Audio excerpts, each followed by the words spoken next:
an individual. We were going down what somewhat of a beaten path. From the best I could tell is his left foot was in my right foot. He stepped on a pressure plate and initiated an IED.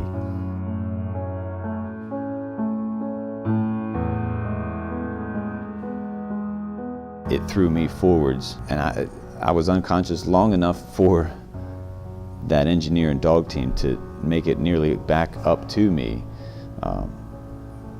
when I realized what had happened. It was about 6 or so Marines. They all had individual quirks or problems that they wanted to work on based on where they had been.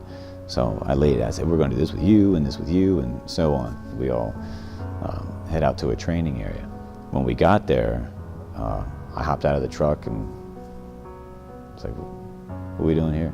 I had no idea why I was there, how I got there, and that was kind of the first time I realized, like, something's really not right.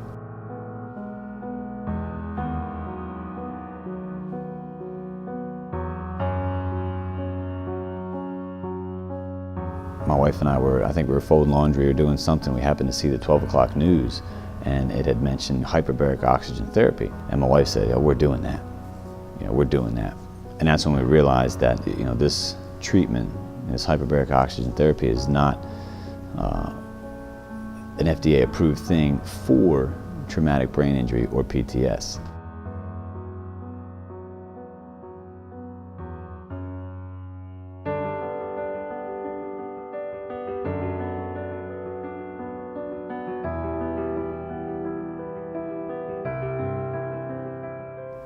When it went out, I was like 2 or 3 in the morning. By the time I woke up, there was already $500 in it. And when I looked at, who it was from and some of the emails I was getting, it was from, people I'd served with. And they were saying, man, we had no idea, or we'll be glad to help out. I'm going through a lot of the same things myself. So at that point, my wife Liz and I, we were like, wow, this is a little bit bigger than us.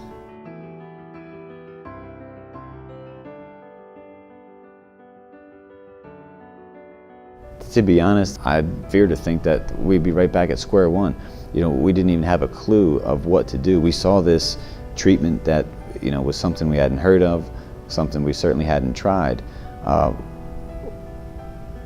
what then? What now? What do we do?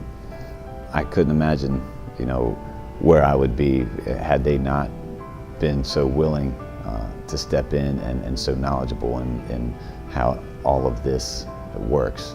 So I'm very grateful for that, without a doubt, and so is my family.